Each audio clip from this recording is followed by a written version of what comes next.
So there's probably two at the top of my head. Attorney Oliver Moyler signs with Cornerstone Entertainment kung saan ang bagay na ito ay umani ng mga positibong komento mula sa mga netizens. And after the signing of contract, ilang mga news reporters ang nagtanong sa kanya kung sino nga ba umano ang ninanais nito na makatrabaho sa industriya. There's probably two at the top of my head. First one would be Piolo Pascual, and the next one would be Catherine Bernardo.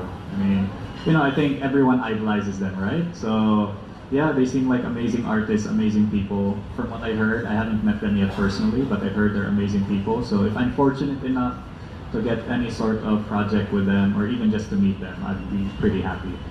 At tulad nga na naging kasagutan ni Atty. Oliver, nais niya umanong makatrabaho or makita man lamang sa personal itong sina Catherine Bernardo at Piolo Pascual. Sa katanungan naman na di umano hindi nga maipagkakaila na merong pagkakahawig si Papa P at si Oliver, narito ang naging pahayag ng gwapong attorney.